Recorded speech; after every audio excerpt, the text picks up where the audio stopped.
everyone, how's it going? Welcome back to Tony's Tips. Today's tips will be research on items you may sell in your garage sale. We will go through the categories of new items still in the factory packing, used items that you may be selling in the garage sale also, and items in the factory packing that are damaged items.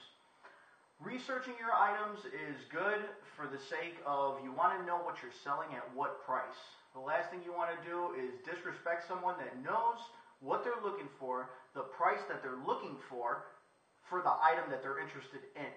And you don't want to look stupid or disrespectful selling an item overpriced or an item that is just not worth the condition that it's in. So research is a very good thing to go about, just to go ahead and cover yourself, and also for the fact of you want to know what you're selling. It might be, a 13th century heirloom to some pharaoh that you sell to the guy, what's his face, down the block for $20, and it turns out to be 10 grand. Now look how you look through the neighborhood. Now this guy is the same guy that you borrowed your grill to 2 years ago and didn't even return it. Now he's gone off with 20 grand in the bank. So you want to do research. Check out what you have before you sell it. I got items on the table to be descriptive in the examples that I'm going to be giving you, the tips that I'm going to be giving you throughout this video. Alright, here I got a remote control car. It's used. I used to ride this remote control car back when I was younger. It's damaged, it's been flipped over. It's a used product. Research on it would be good to do just to see the value of what people are selling. This same item, which is a Tamiya TLO1 off-road stadium truck, and see the conditions that they're in and the prices that they're in. Once again, in my last video I mentioned Amazon being a good search engine for items for a pretty good base price. They're pretty fair on Amazon. I researched this truck brand new, not brand new, put together, because brand new comes inside of a box. Put together, this is a kit car, so it comes in pieces. Put together is around $175. Now this is a RC kit vehicle that comes disassembled and comes the truck itself. No ESU, which is the electronic speed control, which controls through a external remote control, whether it be handheld. Now they do stuff through even iPads and iPhones. You can control your remote control car. That's separate. This is alone, $175. For the condition that it's in, I would say $75 to $80 or best offer. The truck itself is still good. The body has clips on it. You can remove the body and get yourself a new body. So when negotiation comes into play, this is in your defense on how you can go ahead and sell your item with backing it also on the condition that it's in. So really, this truck is, the bottom is in very good condition. The top, you would need a new body, and this thing is like new, good to go. So that's an item that you would have that's it's used, it's somewhat defaced on the outside, but still has potential for the need of whatever the buyer is buying it for. So, recreational, go outside, or in races. They also have races. Now, for electronics, used but fairly looking new, research also comes in effect, because you don't know what you're selling. You may think yourself, oh man, when I bought this, it was 30, 40 bucks. Yeah, it could have went down in value over time. For instance, Rock Band for Xbox.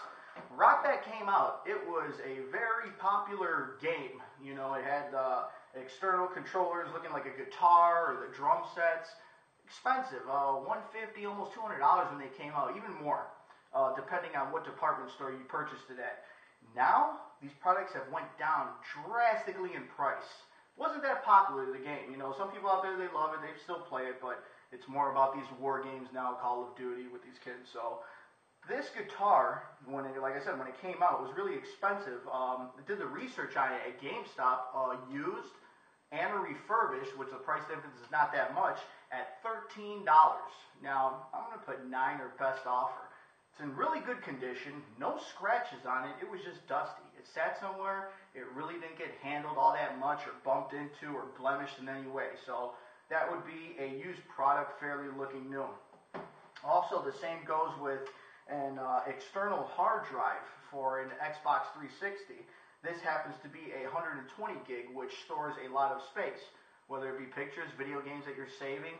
These hold their value pretty good. Yeah, you know, the outside may have some dings and scratches from your Xbox being handled, or you taking it with you to a friend's house and plugging it up on his Xbox. So yeah, it could have some wear and tear, but the main concern is the inside CPU board, the computer board. That board is which holds all the information, and also the adapter that plugs into your Xbox, which is located on the bottom. As this one that I have is in very, very good condition. You know, the chrome on the sides still looks good. The top doesn't have scratches, which gives you a sensibility of it was handled very well, whoever had it. It took care of it very well. Well, these are going for $55, $60, you know, depending on where you go. GameStop has it for $55 for a 120, refurbished and used.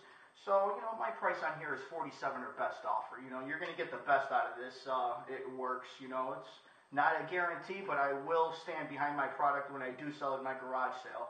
If someone were to come back, knock on my door, you know, I would give them their money back. I'm just that type of guy. Now, another thing also is the new products, stuff that's new. Depending on how new it looks, like say for instance, this Grant steering wheel 990 edition. Meant to be on a muscle car. I had a muscle car before, didn't have the chance to put it on there. So this is new, still in the box. I did the research on it, and it's $85.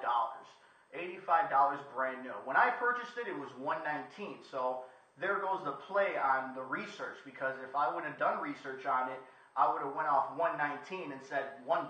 You know, so now I got a guy that has his Android on him or his iPhone or lives down the block and goes and searches it up and comes back and says, hey man, you know, you got this thing marked for $100 and it's on eBay and Amazon for, you know, $85. You know, what's up with that? You trying to take me? That doesn't look good for you. It doesn't look good for you, especially if someone comes back talking loud in front of other people. It makes your garage sale look bad. And repeat customers for the next year possibly, or throughout the summer of having garage sales, is not good. The percentage would be very low if you're known to be a person to scam, to try to get people, get over them. So this, I mean, I got it for, like I said, it's $85. I put it up for $75, and you know what? I might even negotiate the price depending on the person. You know, you got the hustlers out there, you got the good people, you got the people you could say, you could tell that, you know, they're good-hearted. You want to give them a deal. So that's a new product, and that would sell really well, I think, I'm hoping. Also, research comes into play, as I said, for items you may have not knowing the price of them. They could be worth money. For instance, I am a toy collector. I have a dozen boxes of toys put away for the simple fact I want to pass them down to my son when he gets older. I figured everything I collected when I was younger, I can hand down to him, and it'll be worth money, and he could do